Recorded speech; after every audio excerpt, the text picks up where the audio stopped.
tout de suite, si vous le permettez, on va passer au thème de ce soir.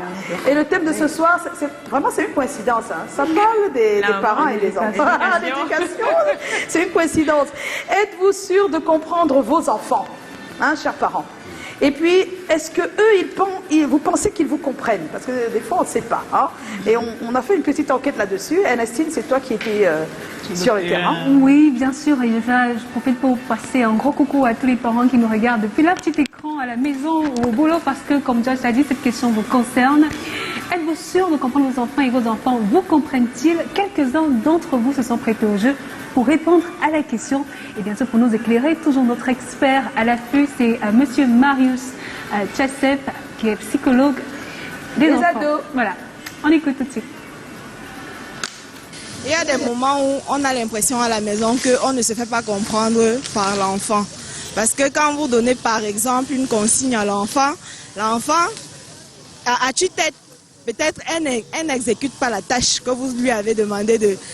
ça dépend, ça peut être la puberté et ça peut être, je ne sais pas moi, peut-être la compagnie de l'enfant. Mais dans tous les cas, l'enfant ne respecte pas toujours ce que le parent lui dit à 100%. Je les comprends parce que déjà il faut causer avec eux, il faut les prendre, discuter avec eux. Par exemple, celui-ci c'est mon premier fils. Et on rentre comme ça de l'hôpital pour ses verres. Donc quand il a un souci, il vient, il m'en parle. Même quand c'est à l'école, il vient, il m'en parle et on discute ensemble. Mes enfants me comprennent parfaitement parce que moi, en première, leur maman, je leur conseille. Je ne leur fais pas des blocus. Je cause avec eux. Donc du coup, quand ils ont un souci, eux aussi, ils viennent vers moi aussi facilement. Oh, tout au départ, ce n'est toujours pas facile parce que... Quand vous élevez les enfants tout petits, à un moment, vous avez l'impression qu'ils vous comprennent. Mais quand on atteint l'âge de la puberté, ce n'est pas toujours facile. Avec les compagnies, avec la mondialisation, les réseaux sociaux, ce n'est pas toujours facile. La première attitude, c'est l'écoute bienveillante. Être à l'écoute de leurs questions, de leurs interrogations. Et quand on parle d'écoute ici, il ne s'agit pas seulement d'une écoute de la parole. Il y a également l'écoute de la posture, de la gestuelle, des changements qu'il faut pouvoir, sur lesquels il faut pouvoir anticiper. Et secondairement, il faut pouvoir être dans l'attitude de non-jugement et de non-condamnation. Parce que les relations de confiance se construisent déjà par le fait que les enfants se sentent en confiance et pour bâtir cette confiance, ils n'ont pas besoin d'être jugés. Beaucoup d'enfants se retrouvent font des tests. Ils viennent tester les parents avec des situations vécues, des scènes et la réaction des parents les amène à ne pas en dire plus. Ou alors à bloquer la communication. Il faut être dans le non-jugement. Il faut également être dans le langage de la vérité. Le langage véridique. Ne pas mentir aux enfants ou bien ne pas erroner les réponses. Dites-vous toujours, et ça je le dis toujours aux parents, quand un enfant vous pose une question, dites-vous qu'il a déjà la réponse au moins à 80 voire 90%, quand il ne l'a pas toute. Parfois il veut tout simplement vous l'entendre dire de votre propre bouche. Donc il est important de dire la vérité à l'enfant. Et lorsque c'est des questions délicates ou sensibles, il vaut mieux dire à un enfant qu'on va y réfléchir et revenir dessus plus tard plutôt que de mentir. Ou alors dire la vérité en partie et renvoyer la discussion plus tard pour aller mieux se renseigner ou mieux s'informer sur la question. Vous voyez par exemple, nous avons Gary Chapman qui identifie 5 langages d'amour chez les personnes. Il faut pouvoir identifier ce qu'on appelle le langage d'amour de vos enfants.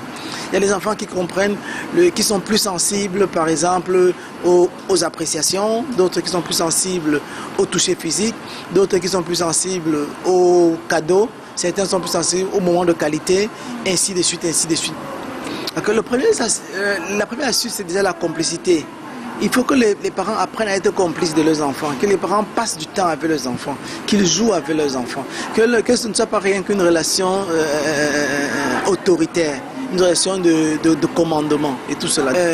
Pour que l'enfant assimile le langage des parents, la première chose c'est d'abord la patience. Parce que les parents, parfois quand ils sont avec les enfants, ils ont l'impression que ce qu'ils ont dit aujourd'hui doit se faire dans l'immédiat. Et l'enfant doit pouvoir intégrer et réagir dans cet immédiat. Et voilà, tout est dit. Voilà, moi, ce que je retiens quand même, c'est qu'il y a pas mal, pour chaque enfant, il y a une façon de faire, des fois, même si de manière générale, c'est la même éducation à la maison. Mais on n'a pas pris nos avis tout à l'heure, c'est pour ça que je préfère les prendre tout de suite. Je dois donner mon avis. Oui, vas-y, Black Oya. Moi, je crois que mon enfant ne me comprend pas. C'est moi qui le comprends. Ah bon, hein? Tous les parents Mon fils a souvent les questions. Parce que moi-même, à l'époque, je ne comprenais pas mes parents. C'est que moi, il savait que mon père avait tout l'argent. Même le jour, il disait qu'il n'a pas l'argent. Il dit, mais comment il fait pour ne pas avoir l'argent? Mon fils m'a demandé un jour que, mais c'est que j'ai des travail que moi j'ai fait que c'est quand les gens dorment que moi il sort. Ah, d'accord. Il ne comprend pas que c'est pour lui qui n'est pas comme ça me battre. Oui. Et tu dit que mon fils me demande la dernière fois, il me dit que pourquoi c'est toujours maman qui est là quand il rentre de classe. Voilà. Quand il veut dormir, c'est toujours maman. Non, en fait, il ne comprend pas, mais il faut lui expliquer. Je lui dis que comme je ne suis pas là, c'est parce que je ne suis pas là que je te vois chaque fois maman allume le feu. Oui, non, il faut bien lui expliquer avec des termes qui sont à son niveau. Si on était tous là, c'est que tu vas sortir. Il faut lui dire que tu vas au travail, que ton travail te demande d'aller à cette heure-là. Un jour, il m'a demandé que quand je parle à la radio, parler avant d'aller au travail, je n'arrive pas à arrêter au travail. Ah, non, en fait, tu ne prends pas ce que tu fais comme Non, mais tu dois lui expliquer, Black Oya. Ernestine? Alors, moi, je pense que, honnêtement, moi, je comprends mes enfants. Je comprends mes enfants. Oui. Parce qu'on discute énormément ensemble, des fois à la maison. Et moi, ayant été déjà une enfant à l'époque, j'avais cette capacité avec mes parents de nous asseoir, généralement quand il y avait des petits soucis ou des incompréhensions, pour pouvoir mieux situer les choses. Et puis, tu es né dans la barrière. Et puis, nos enfants... Non, Black Oya est dans la barrière. Non, mais tu sais, quand on dit tu es né dans la barrière aujourd'hui, ça ne veut pas dire qu'il y avait une barrière non plus. C'est une manière de dire le style, la manière d'être. Le niveau de vie était quand même... Était bien protégé. Et ça dépend également des familles. On a des familles qui sont très, très ouvertes, qui discutent de plein de choses. Et comme je l'ai dit tout à l'heure, tout dépend du langage que vous employez avec vos enfants en fonction de l'âge, en fonction de leur maturité aussi. Donc, il faut voir un peu ces paramètres. Et de leur caractère. Aussi. Joe? Moi, je pense un peu comme Black Oya, c'est même pas dans la génétique de la vie que les enfants comprennent les parents et inversement.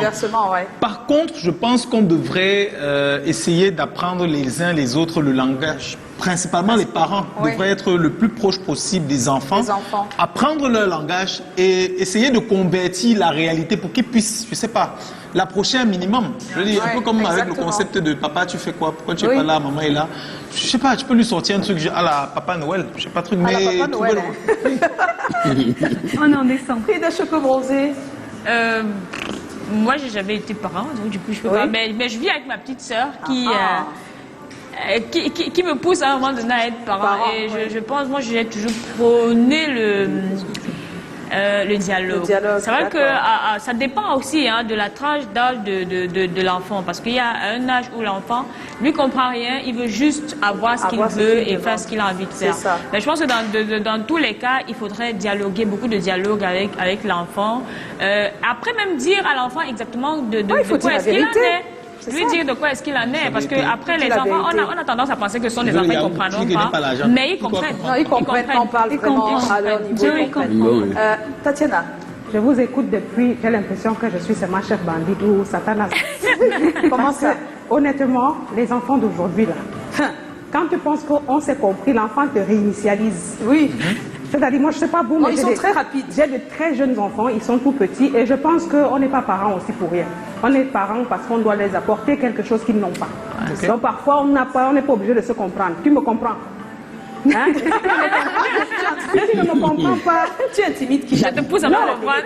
Nous sommes à la télévision. Tu intimides qui? Tu me regardes. Mais considère qu'il n'y a pas une école pour être un bon parent. Non, on est d'accord. On est en train de s'entraider. Actuellement, Adriano me regarde. Voilà, j'ai dit qu'elle parlait à un d'eux. Non, c'est que quand je parle, mon fils, actuellement là, c'est maman. Tu es tout petit. Je dois t'apporter ce que tu n'as pas. Qui a dit que c'est pas ça? C'est la compréhension. On parle de compréhension. Non, mais oui, lui expliquer. Mais il ne comprend pas parfois. Quand je dis par exemple. Passe par quelqu'un d'autre de leur famille pour bien lui expliquer. Je n'ai même pas besoin. Il comprend. Je dis qu'il y a des méthodes de compréhension qui sont moins efficaces que d'autres. Oui, on est d'accord. Dépendamment des enfants, il faut être d'un enfant à l'autre. Quand il faut l'être, il faut même parfois. Moi, les méthodes à l'ancienne aussi marchent. Ça marche. Les parents, je suis d'accord avec toi. Les parents comme Tatiana, les parents comme Tatiana, elle est chouette. Si vous permettez, on va regarder le sondage, c'est important. Alors, vous savez que dans le sujet, il y a deux questions, en fait. Il y a, êtes-vous sûr de comprendre vos enfants? Et la deuxième partie de la question, c'est, eux, pensez-vous qu'ils vous comprennent? Alors, vous voyez la première question. Les enfants comprennent-ils leurs parents? Ça, c'est la deuxième question. Voilà. Il y a 60% qui ne comprennent pas. Êtes-vous sûr de contre 40% qui comprennent, vous voyez? Et ceux qui ne comprennent là sont têtus, ils ne comprennent pas là. Ça, c'est pour les enfants. Maintenant, pour les parents eux-mêmes. Êtes-vous sûr de comprendre vos enfants?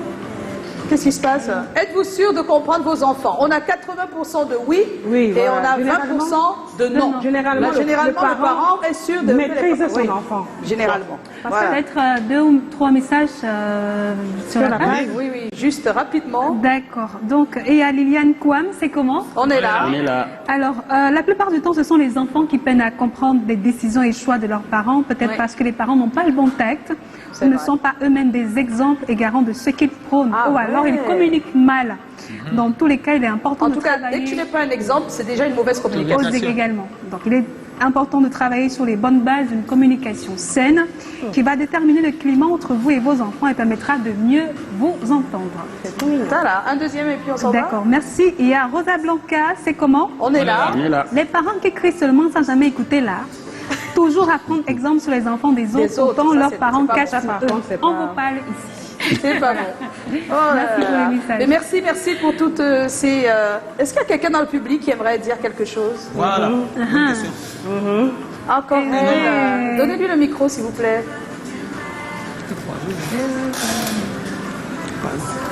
Il est là, le micro? On peut l'avoir? Voilà. Voilà. C'est comment? On est là. Alors, est-ce que tu comprends le sujet de tout à l'heure? Qu'est-ce que tu veux en dire? Moi, personnellement, je comprends ma maman. Ah, tu comprends ta maman? Oui, je comprends parfaitement ma maman. Oui. Rapproche le micro. Elle vit souvent certaines situations. Oui. J'essaie de me mettre à sa place pour pouvoir comprendre ce qu'elle vit actuellement. Et ça marche? Quand tu te mets à sa place, tu acceptes mieux? Ça marche parfaitement.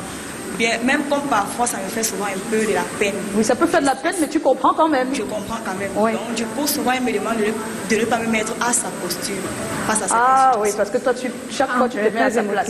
Ah non, tu ne dois pas te mettre à sa place à chaque fois, parce que tu n'es pas elle. C'est rare d'avoir des enfants comme ça, par contre. C'est très rare. Il y a quelqu'un qui veut dire quelque chose derrière. Le monsieur derrière, toi. Alors, bonsoir à tous. Bonsoir. C'est un parent. Je suis un parent. Je veux dire quelque chose qui sera un peu comme une question. Oui. Est-ce que vous vous imaginez de prendre un disque dur qui soit vierge? Il ne servira jamais à rien si on n'y met pas des choses. Des choses, oui. Alors, je pense que le disque dur représente les enfants.